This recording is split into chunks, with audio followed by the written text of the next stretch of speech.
Assalamualaikum warahmatullahi wabarakatuh. Ya, waalaikumsalam. Alhamdulillah bersama Mumu Kostaman sekarang lagi ada di Masjid Agung Kota Tasikmalaya. Sekarang lagi ada kumpul-kumpul di khusus Posma ya. Forum Silaturahmi Salasar Masjid Agung. Alhamdulillah sekarang beberapa tokoh beserta aktivis yang sekarang akan menyikapi terkait aksi yang di Jakarta ya. Masalahnya di sini ada pro dan kontra. Nah, langsung aja kita ke siapa dulu nih? Ini moderator. Ya, Kang Didel. Silakan. Ya, mukadimah ya. Silakan. Ya, assalamualaikum warahmatullahi wabarakatuh. Ya. Salam. Ya, terima kasih atas kehadiran ya bapak-bapak di forum Posma ya.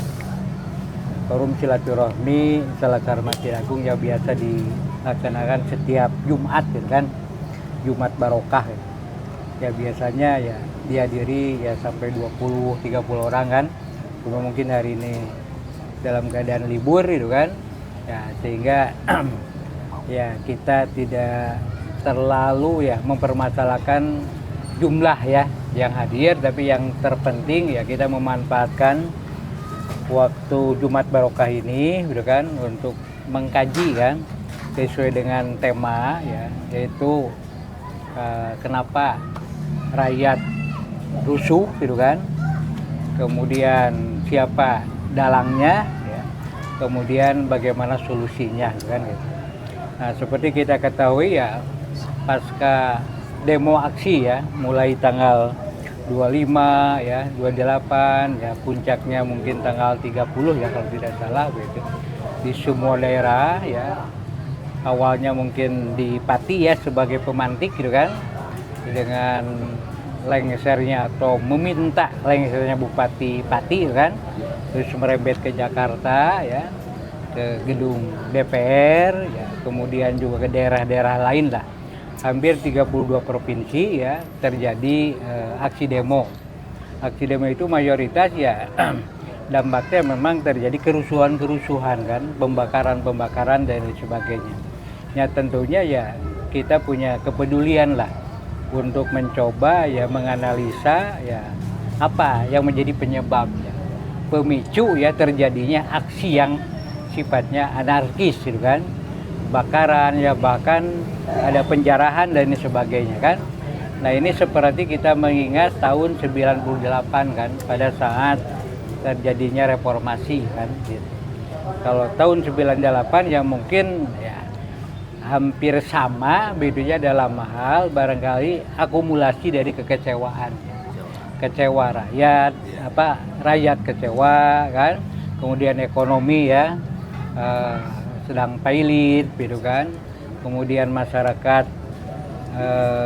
penghasilannya barangkali kurang maksimal ya, ditambah dengan banyak kasus-kasus ya.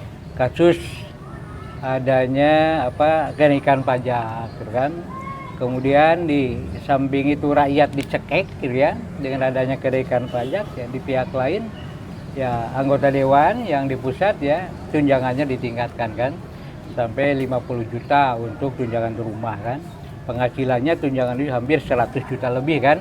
Bahkan kata Profesor Mahfud MD kan itu miliaran kalinya penghasilan dewan setiap bulan kan gitu. Nah ini tentunya ada katakanlah jomplang ya antara di satu pihak rakyat kan yang dimarginalkan, dipinggirkan, terus dicekoki dengan berbagai pungutan-pungutan ya, pajak dan sebagainya. Di pihak lain ya mereka ya menari lah di atas penderitaan rakyat. Ya tentunya ini menjadi sebuah akumulasi dari kekecewaan rakyat ya, dari semua aspek atau kasus-kasus yang terjadi, begitu kan. Kita tahu ada LPG kan langka ya, kemudian ada kasus-kasus lain lah. Ya, termasuk juga karena apa? Karena ulah daripada beberapa menteri gitu kan.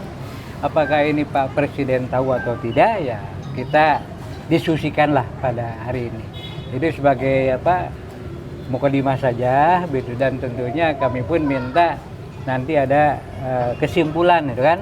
Ya, pertama barangkali kita kaji analisa ya kenapa rakyat sampai rusuh sampai anarki. Yang kedua mungkin ada udang di balik batu ya, ada dalangnya, siapa dalangnya kan. Kemudian ya bagaimana solusi ke depan supaya negara ini aman, tentram, kondusif gitu kan, sehingga ya persatuan dan kesatuan itu bisa terwujud lah ya. Karena yang rugi lah masyarakat sendiri kan, ada kerusakan ya, fasilitas umum dan sebagainya ya itu kan milik rakyat juga ya, dari pajak rakyat kan gitu. Sehingga dibutuhkan satu solusi yang terbaik ya dari Bapak Presiden, dari Dewan, dari yang berwenang ya, bagaimana ke depan lah untuk mencari solusi supaya masyarakat ini ya sejahtera, maju ya, dan kemudian negara bisa aman dan tentram. Sekian, terima kasih. Assalamualaikum warahmatullahi wabarakatuh. Assalamualaikum warahmatullahi wabarakatuh. Yang perlu disimak oleh kita dari kasus kemarin, kasus aksi, timbullah anarki, timbullah kerusuhan, timbullah penjarahan atau lainnya. Akhirnya muncul statement dari siapapun menyatakan, ayo kita kembali lagi bersatu, ayo kita bangun kembali Indonesia, ayo kita jaga NKRI. Saya pribadi ini sesuatu yang klise. Karena apa? Kejadian ini kan bukan satu kali, dua kali, berulang-ulang. Jelas persoalannya, jelas aksinya, muncullah tudingan. Ini yang menjadi dalam, pihak asing menjadi dalam. Mari kita bangkit kembali, bangkit. Berapa kali kejadian yang seperti ini? Dari zaman reformasi. Tapi tetap titik temunya itu juga persoalan di pemerintahan, persoalan ketidakpuasan. Selalu ada decision maker, selalu orang intelnya begini.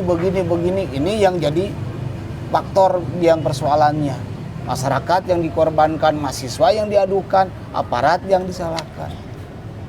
Bagi saya sederhana sih sebenarnya kalau ada niatan pemerintah.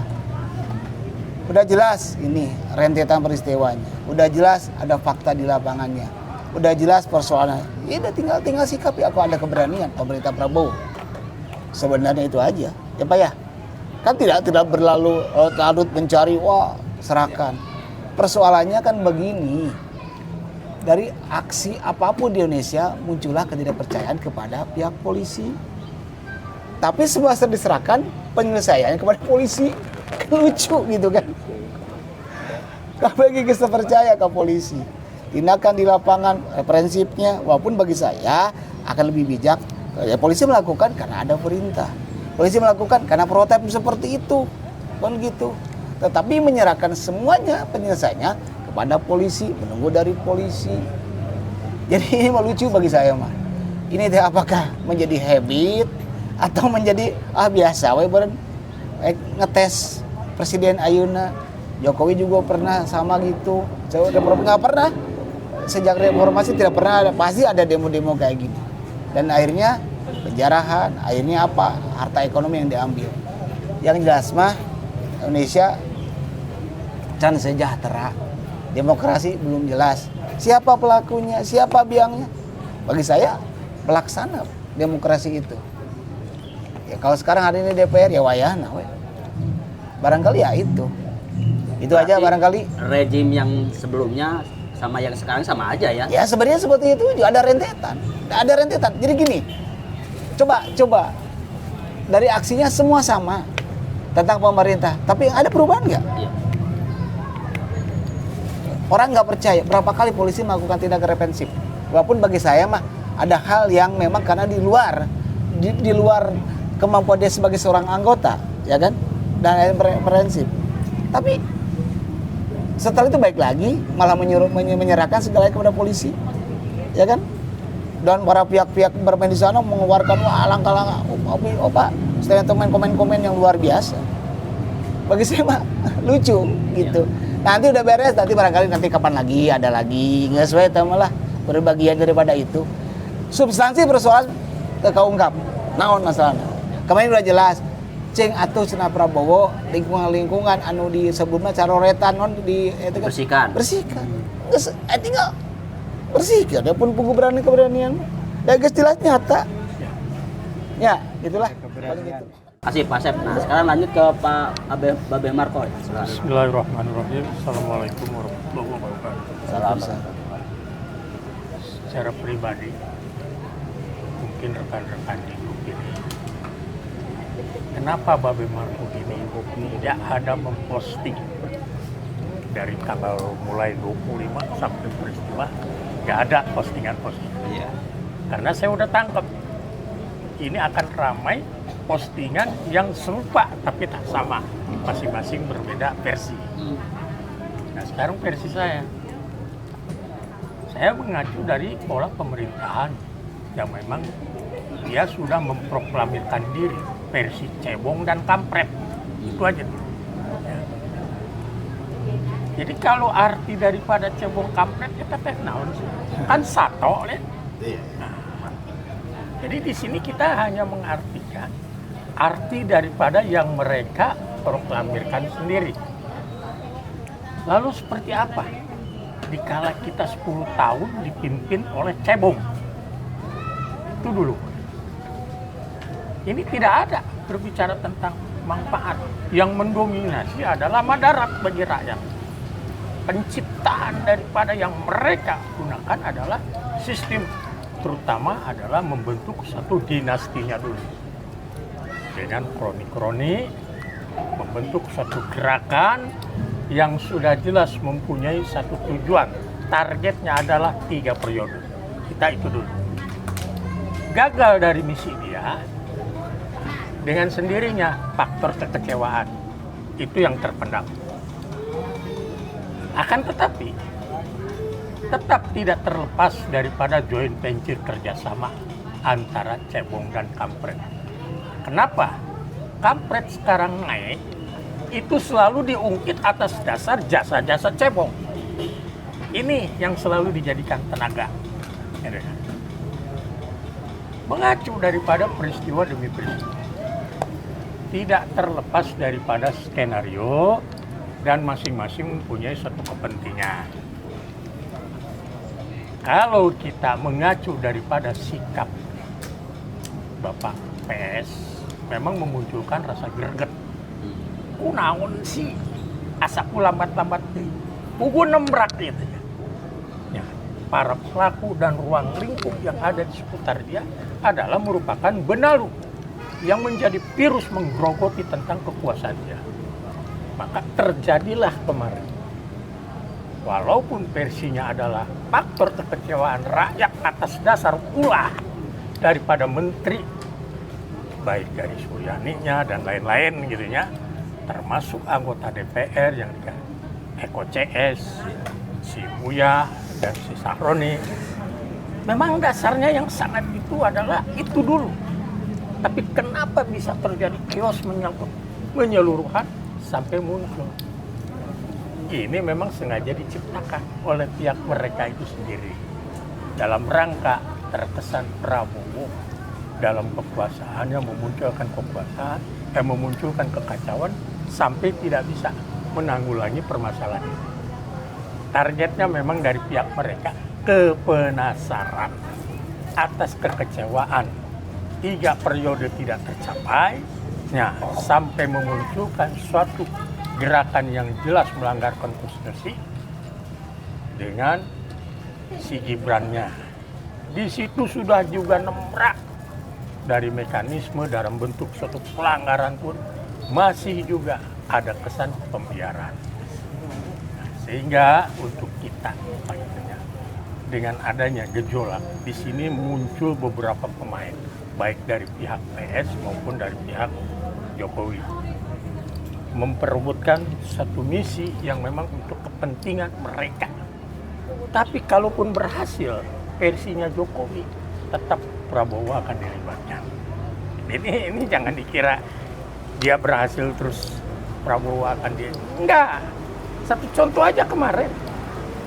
Menangnya dia kan Prabowo masih mau diangkat jadi Menkamp. Nah sekarang kalau Prabowo masih tetap juga bertahan dan tidak berhasil gerakan Jokowi CS, ini tetap dia akan berjalan tidak sesuai dengan harapan rakyat. Jadi rakyat mah anger hanya sebatas harap-harap cemas kumpul. Oke lah 5 menit. Karena apa? Kalau memang Prabowo ini benar-benar tegas, apalagi dia sudah gegabah ya dengan mengucapkan sumpah demi Allah, saya tidak akan mundur. Nah yang dimaksud tidak akan mundur itu dalam hal apa? Sementara mereka kan mempunyai misi tugas adalah untuk menertibkan bagaimana para koruptor dan benalu yang mengandung virus-virus itu dibersihkan, baru itu alat menjempol. Tapi hanya sebatas mundur. Ini mundur dalam hal apa? Saya tidak akan mundur. Yakin rakyat ada di belakang kita. Nah, tentang misi dia untuk mengutarakan, saya akan tuntas habis, para pemain akan saya ciduk, para koruptor nggak ada. Ini aja dulu. Jadi dia seolah masih tetap tegar, walaupun ada goyangan yang menggoncang luar biasa, hanya menyatakan saya tidak akan mundur. Actionnya belum. Nah, terkesan kan seperti itu saja. Tapi yang dimaksud tidak akan mundur itu dalam menghadapi apa? Hanya menjual rakyat lagi. Karena ya saya yakin rakyat ada di belakang saya, ada bersama saya. Statement yang tegas dan jelas atas kejadian gejolak pemain di situ banyak yang nyata, tidak ada sikap. Koruptor yang awal-awalnya memang menjadi target harus diberantas, ternyata kan di dalam kabinet dia malah dimasukkan. Nah ini kan satu hal yang perlu dipertanyakan juga. Walaupun ini terguling, PS tetap akan terlibat. Kalaupun Pak Prabowo ini tetap tegar dan tidak terguling, ini akan berjalan ya seperti yang sudah kita rasakan aja. Tidak akan ada satu perubahan. Rakyat mengen sekadar itu tadi, harap-harap cemas dengan suatu harapan yang memang tidak mungkin bisa mereka realisasikan. Untuk merealisasikan itu sebenarnya gampang. Seperti tadi yang Pak Asep katakan, geus puguh nembrakan. Cobalah sikat kalau dia memang berani. Kan begitu. Kalau memang dia mau menegakkan kepemimpinan dia yang istilahnya harimau yang mengaum, gitu kan. Nah, itu buktikan. Apalagi dia seorang prajurit, gitu kan. Pasukan elit. Sampai sejauh mana uji nyali dan keberanian. Tapi kenapa kok terkesan berleha-leha membawa karep tanpa ada kepastian? Suatu harapan rakyat yang memang diutarakan itu tidak terdengar. Tapi dibungkus dengan gayanya, saya tidak akan mundur. Nah, ini tidak akan mundur itu dalam hal apa? Kalau saya tidak akan mundur, saya akan maju terus. Saya akan tuntas habis para pengacau. Saya akan sikat habis para koruptor. Itu baru. Ini kan dia jual lagi rakyat. Rakyat bersama kami di belakang. Nah misinya apa? Nah, demikianlah menurutnya. Seperti apa yang kita lihat dalam gejolak ini, harapan kita tetap ya. Badatun toyibatun warukur, internalnya adalah cipta kondusif, Tasik juga tidak diharap supaya jadi permasalahan. Nah, sehingga menyangkut apa yang sedang terjadi dan akan terjadi. Ini kayak saya katakan akan terjadi ini memang sudah merupakan analisis para pengamat politik. Tidak akan sampai di sini. Itu. Billahi taufik wal hidayah. Wassalamualaikum warahmatullahi wabarakatuh. Waalaikumsalam. Sekarang menyambung lagi ditambahkan dengan Pak Krisna, silakan untuk memberikan pandangan terkait yang kemarin aksi di Jakarta ya. silakan. Ya, Terima kasih. Assalamualaikum warahmatullahi wabarakatuh. Waalaikumsalam. salam. Setelah saya membaca aktivitas para netizen yang mengeksplor semua kegiatan yang setara tanggal 25 Agustus sampai awal September. Kalau saya menyimak dari pakar hukum Universitas Indonesia, bahkan ini merupakan settingan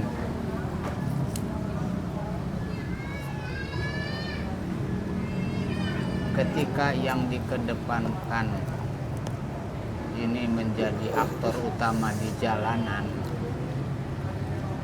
adalah kelompok ojol, sehingga dengan pancingan ditabraknya seorang ojol dengan kendaraan rantis yang notabene itu beratnya kan luar biasa. Ketika perjalanan aktivitas orasi bahkan bercampur dengan anarkis, terus berlanjut dengan pembakaran rumah-rumah individu dengan 4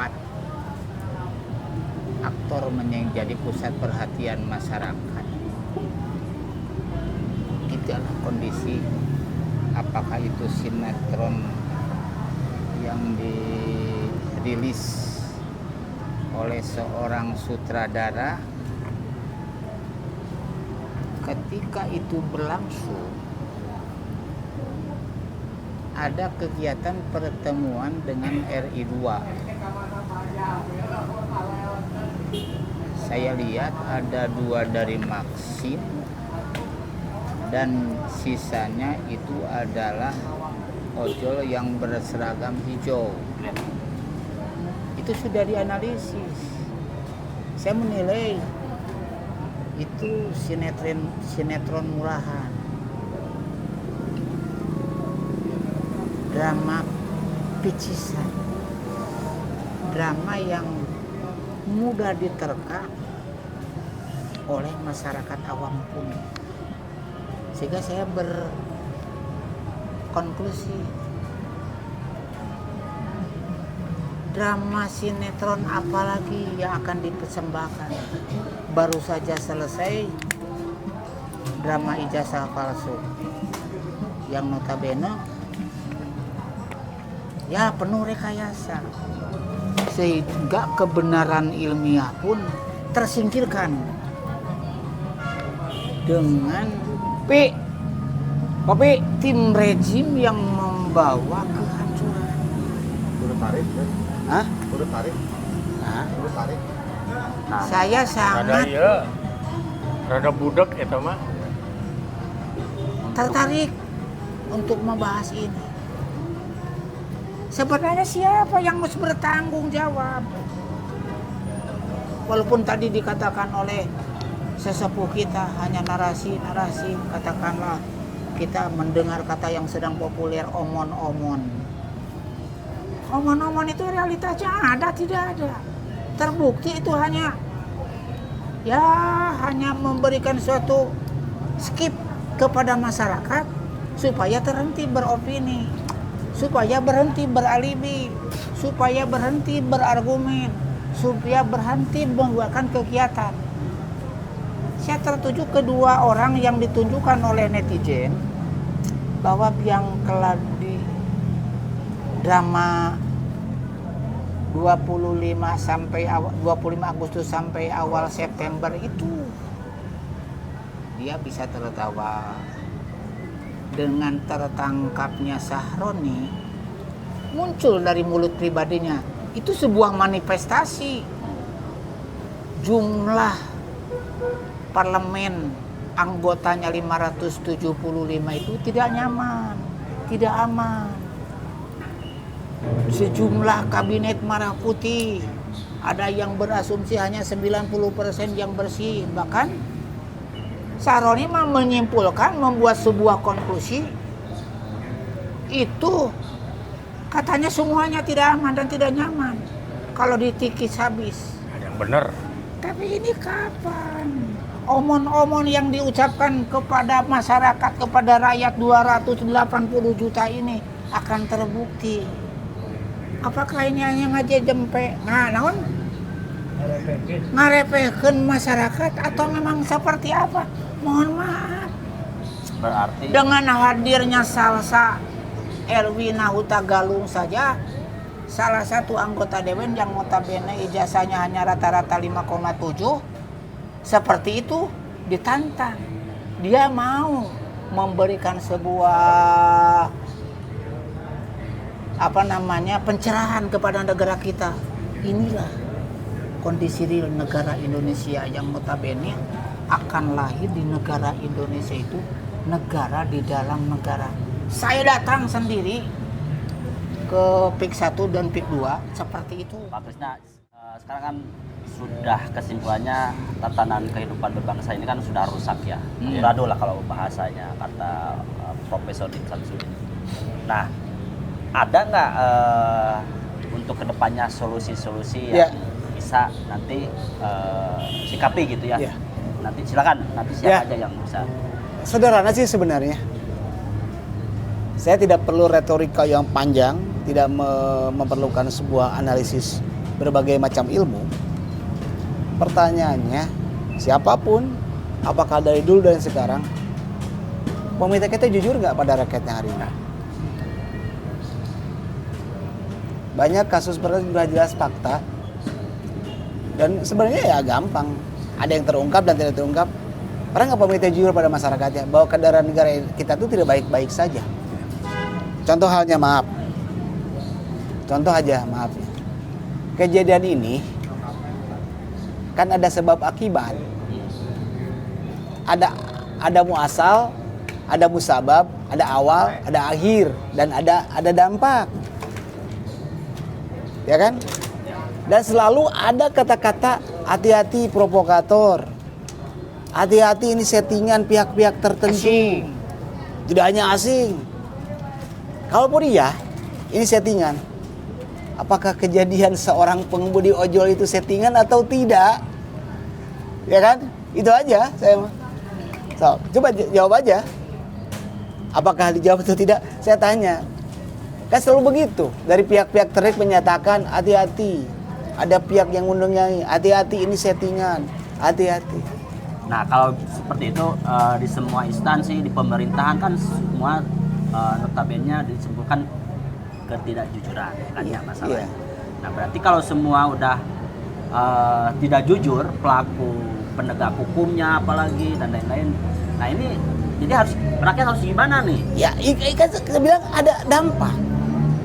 Kejadian berulang kali kita demo jelaskan ketidakpuasan masyarakat pada pemerintah, ya kan? Reaksi masyarakat gampang, kan masyarakat membenarkan terjadinya kerusuhan karena ketidakpercayaan. Ya. Kan langkah efektifnya adalah pemerintah berubah dong. Hari ini kan Puan dan Dewan janji akan berubah. Tolong diingatkan, lucu kan? Betul nggak? Hati-hati pada pihak lain. Kan berulang kali selalu ada pihak lain hati-hati. Yang jadi yang ngasih nanti siapa? Masyarakat mah. Siap laksanakan apapun ketika patuh pada pemerintahnya, betul nggak Pak? Jadi bagi saya mah ini mah maaf ya. Ya saya tidak berpikir apatis dan tidak berpikir naif. Kalau ini beres selesai setahun 3 tahun nanti ada lagi kejadian. Ya, terus. Kalau tidak ada perubahan signifikan. Tadi Bapak bilang akan. Iya kan? Udah jelas kan? Ya kejadian kan sudah ini ya. terjadi lah. Jadi ada Budaya China salin. Budaya China salin. 8 ya. 17 plus 8 tuntutan dari dari para mahasiswa, termasuk mungkin dari komponen masyarakat lain gitu kan. Dan ini ya mestinya ya bukan hanya dicatat saja ya kan gitu. Bukan hanya dicatat saja.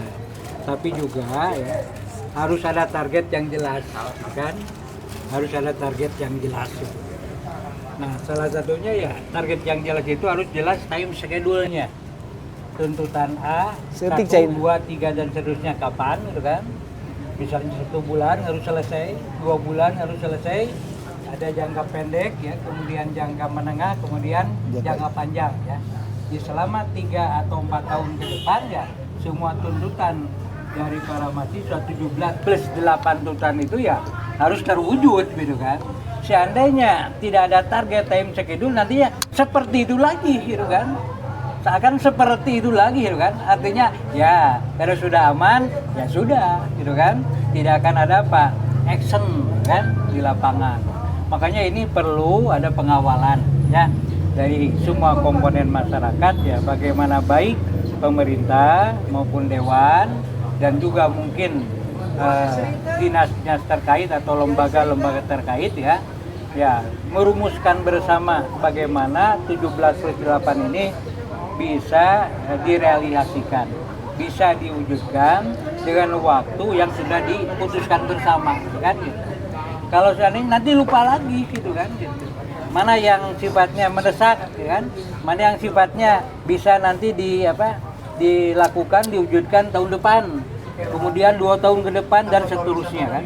Sehingga tuntutan itu bila seandainya pemerintah peka kan dan peduli ya insya Allah barangkali ya, baik mahasiswa maupun juga komponen masyarakat lain ya sangat menunggu kan. Ya. Dibeli. Mohon maaf, bisa dibeli Pak. Ini Pak, kadang-kadang retro itu Pak bagi masyarakat itu tabu Pak, bukan tabu ya. Apa sih maksud bingung gitu Pak. Ini kan memang persoalan-persoalan di atas. Saya lebih sederhana gampang aja. Pemerintah tegas, emang keadaan kita seperti apa. Kalau ada pihak-pihak yang mau menguasai bilang aja. Ataupun pihak di dalamnya ada yang menjadi pengkhianat bilang aja. Termasuk tegaskan saja persoalan masalah Jokowi. Jokowi benar gitu. Terlepas apakah Jokowi pernah menipu apapun itu, tegaskan aja. Jangan menyerahkan kepada pihak-pihak pengadilan yang notabene bikin liar masyarakat. Karena semakin lama terus berkembang, semakin terjadi musuhan. Udah tegaskan aja. Kalau saya bicara, udah tegaskan. Turun presiden. Benar Jokowi, palsu. Udah, penjarakan. Jangan sampai, ini kan gini Pak. Hari ini kan persoalannya adalah menteri-menteri yang di zaman Jokowi ditangkapan. Itu kan gaya Prabowo, soal pembersihan, tidak langsung. Tetapi kalau diberi ruang itu mereka juga kalau mereka punya kongsinya, punya balanya, mereka juga mempersiapkan. Salah satunya adalah terjadi kerusuhan ini. Jadi saya rasa itu. Jadi kalau bicara tentang ada gini lah, dikuasai oleh oligarki kan buktinya belum, bagi masyarakat bingung yang mana gitu kan. Karena notabene juga di masyarakat juga Jokowi hade sok barang bere, sok mere bansos tapi ka ayeuna hari ini bansos itu menjadi harapan nomor 1 di masyarakat di bawah tuh. Luar biasa Pak. Sudah menjadi bius. Udah menjadi Udah terbius. Wah, luar biasa itu Pak. Saya menjadi RW bingung. Anu teu RW ngadat, RW-nya dicoret. Nah inilah yang sebenarnya yang mereka inginkan. Bagi saya, terlepas apapun retorika, tegas pemerintah ayeuna. Kasus Jokowi selesaikan, di mana titik temunya? Kalau memang tidak terbukti, oke, katakan. Kalau memang sudah mati, katakan mati. Kalau tidak, masih ada. Kalau ini kasus ini ada rentetan dengan Jokowi, silahkan. Karena sekarang semua bidikan menteri-menteri Jokowi diambil. Sebentar lagi Yakut nanti, ya kan? Lihat kasus kejadian Lembong, tidak pernah tersentuh seorang Jokowinya, ya kan? Tapi secara justice collaborator dia menyebutkan. Betul, tetapi kan tidak menjadi pembuktian legal formal hukum. Betul Pak. Tapi tidak menjadi legal hukum ketika ada ketetapan dari pemerintah menetapkan Jokowi menjadi tersangka. Tidak ada Pak. Pak, ketika justice collaborator muncul di persidangan, secara tata hukum tata negara, yang muncul di persidangan nama itu harus dipanggil. Iya idealnya, tapi fakta Nah sekarang tinggal siapa yang berhak memanggil di sana? Nah itu persoalannya. Saya bicara pemerintah itu bukan persoalan masalah adanya presiden, bukan adanya aparat penegak hukum. Semua elemen yang ada di koridor pemerintah bertanggung jawab, ya kan? Termasuk juga dunia pendidikan. UGM menyatakan, ya kan? Apakah dengan ucapan UGM sebagai punya kewajiban mengeluarkan ijazah Jokowi, mengatakan ketika ijazah Jokowi adalah sah, benar, apa menjadi ketetapan legal formal? Belum tentu. Pak, ketika rektor yang notabene itu adalah seorang Eselon 1 sama sederajat dengan dirjen dengan sekjen. Mohon maaf, dia membuat sebuah pernyataan dengan berbentuk narasi, alibi, argumentasi tanpa alat bukti. Iya. Dua alat bukti untuk menentukan ingkrahnya suatu proses hukum terjadi itu harus dibuktikan. Iya. Mohon maaf, saya mohon maaf.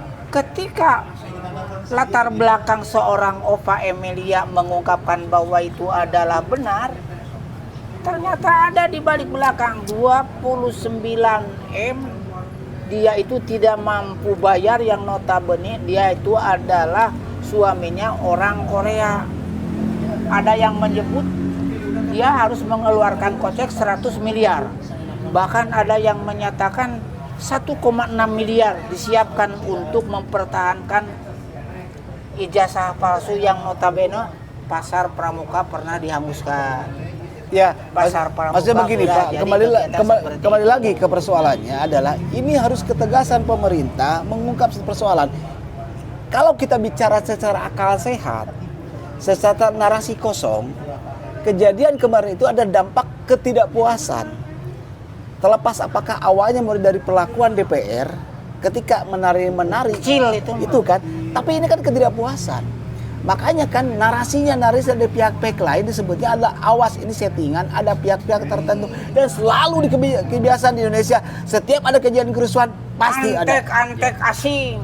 Nah, satu sisi pemerintah mana ketegasan? Ada nggak pemerintah jelas? Pemerintah jelas nggak pemerintah mengatakan bahwa nggak ada, betul nggak? Iya. Termasuk juga maaf, saya ingin tanya ini ada yang pemegang Prabowo nggak? Ada nggak? Ada. Kenapa sih Prabowo pengen jadi presiden terus? Pak, Kenapa pengen jadi presiden terus? saya pernah. Closing statement aja. Oke. Dari mulai Bapak dulu, nanti muter. Ya, Silakan. closing terakhir, saya sebagai rakyat negara Republik Indonesia, satu, SDM di parlemen Berapa menit, ah? perbaiki. Dua, SDM di eksekutif perbaiki. Segera adili Jokowi dan keluarganya secepatnya. Rakyat sekarang itu butuh beras, bukan hanya sekian bulan dapat 10 kilo. Terima kasih. Lanjut. ini ada Lanjut. menanggapi daripada apa yang dipertanyakan oleh Ken. Kita semuanya ini mau bersikap seperti apa gitu.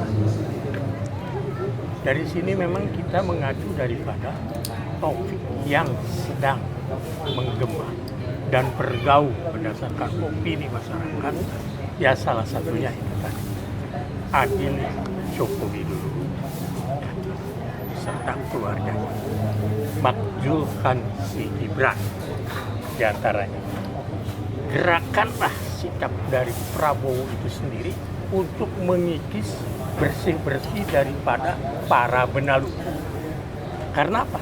Sepanjang para benalu ini masih bercokol di ruang lingkupnya, ini akan terus menjadi virus. Ya.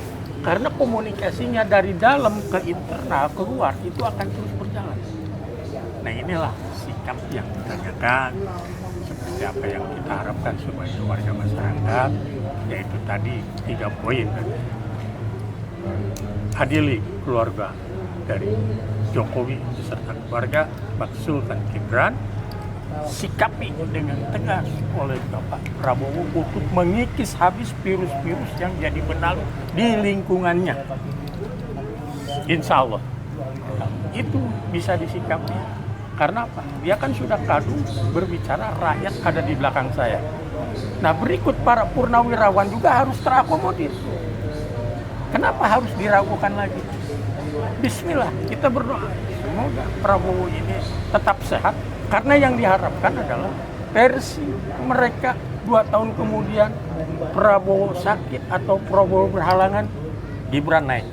Sebelum ini naik, kita kikis dulu. Demikianlah dari saya. Ya, dilanjut Pak. Silakan Ya. untuk closing statement-nya. Saya tidak banyak lebar, cuma satu. Lebih baik perang. Perang melawan kebohongan. Perangi lawan ketidakjujuran, kedoliman, kepalsuan, kemonepekan, dan perangi kepalsuan Jokowi. Nah, ya, terakhir Pak Ya, Dadang. kalau dari saya ya pertama jadikan kasus ya peristiwa yang terjadi kemarin jadikan sebagai sebuah pembelajaran. Kirain mau. Kemudian yang kedua ambil hikmahnya kan. Yang ketiga mari kita introspeksi diri. Ya. Muhasabah semua komponen baik dewan ya, pemerintah, kemudian juga masyarakat yang lain lah supaya kita bagaimana menata pemerintahan ke depan ya lebih baik, lebih maju, lebih aman, lebih sejahtera dan lebih kondusif gitu kan. Dan tentunya apa yang menjadi tuntutan daripada masyarakat gitu kan, apakah itu supremasi hukum gitu kan, kemudian penegakan keadilan dan lain sebagainya ya segera ya kita kawal, kemudian kita tunggulah bagaimana action ya dari pemerintah gitu kan. Terakhir ya barangkali ya apa yang tadi disampaikan oleh teman-teman ya, jadikan Prabowo itu sebagai presiden yang mandiri gitu kan. Tidak dibayang-bayangi oleh pemerintahan sebelumnya kan, pemerintahan sebelumnya. Jadi harus punya kekuatan yang real ya, yang konkret ya, sehingga beliau ya bisa menata negara dengan baik dan aman kan. Jangan lagi istilahnya ada di ketiak gitu kan, ada di ketiak misalnya pemerintahan sebelumnya kan. Karena bagaimanapun juga ya bersihkan ya, pembersihan barangkali mereka-mereka yang memang kurang mendukung terhadap pemerintahan Prabowo gitu kan, ya harus dibersihkan gitu kan, sehingga benalu-benalu virus-virus yang ada di pemerintahan ini ya bisa bisa tidak berkutik lagi, kemudian ya Pak Prabowo ya bisa menjalankan pemerintahan dengan baik. Oke, Sekian, ya. terakhir silakan. Terima kasih. Assalamualaikum warahmatullahi wabarakatuh. Baik, alhamdulillah pada Jumat Posma Selasar ini banyak sekali masukan-masukan yang sangat berarti dan berharga gitu, menyimpati dari permasalahan kondisi bangsa ini gitu hari ini. Termasuk dari ya siapa yang tadi disampaikan narasumber sangat bagus sekali. Intinya ya tadi apa yang dikatakan oleh Pak ACPK maupun Babe Marco, Mister, Pak Krisna, dan Akang, kembalilah kepada penghulu agung penata negara. Kita harus belajar sejarah gitu. Kita ini sudah lupa gitu, kadang-kadang kita sudah melupakan jasa-jasa para pendahulu gitu. Ini klimaks sudah mencapai puncak gitu. Jadi intinya ya harus belajarlah sejarah lah. Kondisi hari ini sangat prihatin lah. Jadi baik itu apa eksekutif, legislatif, dan yudikatif semua juga ya dikembalikanlah kepada penghulu agung penata negara. Mungkin itu saja dari saya gitu, karena kekhawatiran gitu sudah mencapai puncaknya gitu. Mungkin itu saja Kang dari saya. Ya. Alhamdulillah sekarang sudah di akhir penghujung dan kami mengucapkan terima kasih banyak kepada semua narasumber dari Posma ya. Semoga dari diskusi ini menjadikan kita pembelajaran untuk kedepannya dan kita ambil petik yang positifnya dan